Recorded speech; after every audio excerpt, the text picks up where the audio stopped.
The old adage says there are two things that you do not want to watch while they're being made. One, laws. The second, sausage. 41 years in the grocery business, I cannot personally attest to the former, but I can guarantee the latter is certainly true. In the 1970s, I took a job at a local fresh market in my hometown. I was fresh out of high school. I started out as a bag boy and then became a stock boy and eventually had my own aisle in the store I was responsible for, and then I became a store manager. When the opportunity came along to work in the meat department, I jumped on it because those guys back there were having fun. Any butchers in the audience understand exactly what I'm talking about. It's hard work, it's cold, it's uncomfortable, but it's a blast. Every meat department in the 70s was made up of the same crew, 5 big dumb guys that cut meat all day and one poor woman that wrapped it and put it out for sale. I think they invented the term sexual harassment. Back in those days, my morning regimen was the same. I'd shave and I would shower. I would drink a fifth of wine. I would put a Band-Aid over the sizable, unsightly wart on my left middle finger. And I would venture into work, put in my 8 hours, and go home.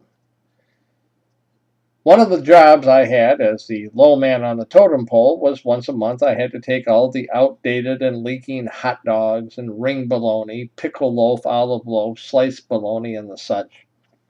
Wash it up, get all the slime off of it, and it's very true. I could take one of those rings of bologna and up against the cooler wall, and it would just stay there. So I'd wash it all up and freshen it up and run it through the meat grinder and then mix it with institutional-sized jars of Kraft Miracle Whip pickle relish. And my boss had a very unique take on how to keep the red color and stay legal, and that was by gallon cans of whole pimentos. Now, I don't know how many of you have ever seen a whole pimento. They're quite sizable. One time I had one draped over my fist, entirely covering my hand. I turned to Charlie, our meat cutter, and I said, "Charlie, look at the size of this pimento." "Oh my God," he says. And then I stopped and said, "Can you imagine the size olive that this thing came out of?" "Holy shit," was his reply. Charlie's elevator didn't go to the top floor.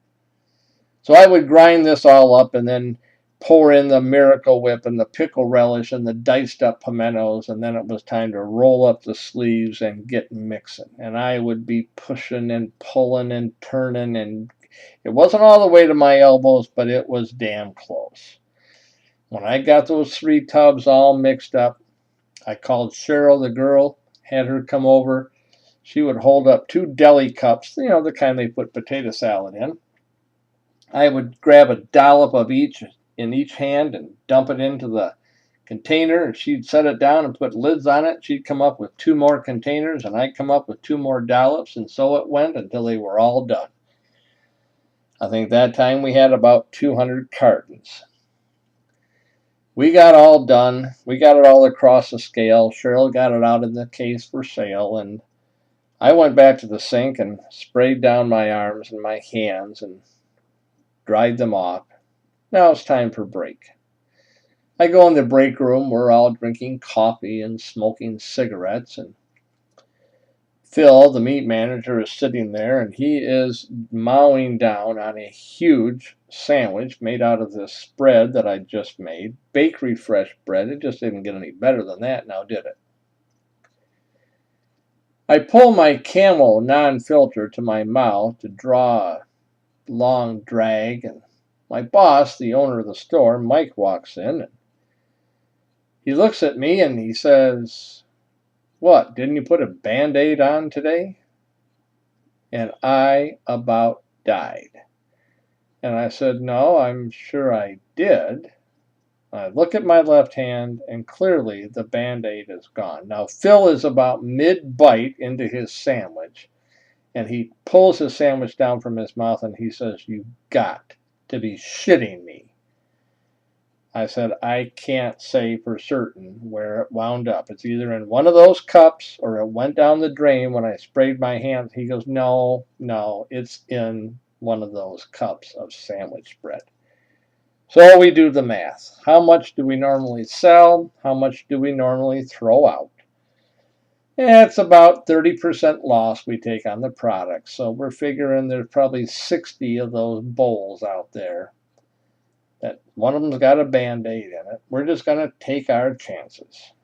Well, the happy ending is no customer ever called and complained. No customer ever brought one back. So we're assuming either somebody swallowed it and didn't notice it, in or out, or it was in one of the ones that we threw out. At any rate, the adage is now updated for you. There are 3 things you do not want to watch being made: laws, sausage, and John McCune's signature, sandwich bread. Thanks.